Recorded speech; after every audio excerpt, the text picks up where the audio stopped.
റേഞ്ചിൽ വരുന്ന ബ്യൂട്ടിഫുൾ ആയിട്ടുള്ള ഒരു muslin unstitch salwar suits printed muslin ഫാബ്രിക്കില് സെൽഫ് ടോൺ ആയിട്ട് ഒരു ഷിഫ്ലി എംബ്രോയിഡറി എന്നാ പറയാ. സെൽഫ് ടോൺ ആയിട്ട് chikankari kind of machine വർക്കിന് ഈ ഷിഫ്ലി വർക്ക് എന്ന് പറയാം.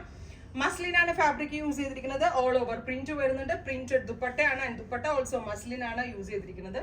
ബോട്ടം ഒരു linen kind of bottom. Top bottom dupatta 3 piece 999 only. Printed ആണ്. പ്രിന്റിന്റെ പൊക്കത്ത് എംബ്രോയിഡറി വർക്ക് വരുന്നുണ്ട്. Top bottom dupatta 3 piece 999 only. Ready for despatch. Casual use, office going wear നല്ലതാണ്. ലൈനിങ്ങിന്റെ ആവശ്യമില്ല. ലൈനിങ് ഇല്ലാണ്ടാണെങ്കിലും എത്ര നാൾ വേണമെങ്കിലും ലാസ്റ്റ് ചെയ്തോളും. ബോട്ടം യൂസ് ചെയ്തിരിക്കുന്നത് ഒരു കോട്ടണും ലിനനും കൂടെയുള്ള ഒരു വെരി സ്പെഷ്യൽ ബ്ലെൻഡ്. അടുത്തത് beige with blue. Top bottom dupatta 3 piece സെറ്റിന്റെ price is 999 only. Ready for dispatch. Express delivery. Next colour is നല്ല രസമുള്ളൊരു ബേജ് വിത്ത് ഗ്രേ. ഇത്രയും shades ready for dispatch. Try ചെയ്ത് നോക്കുക. Thank U.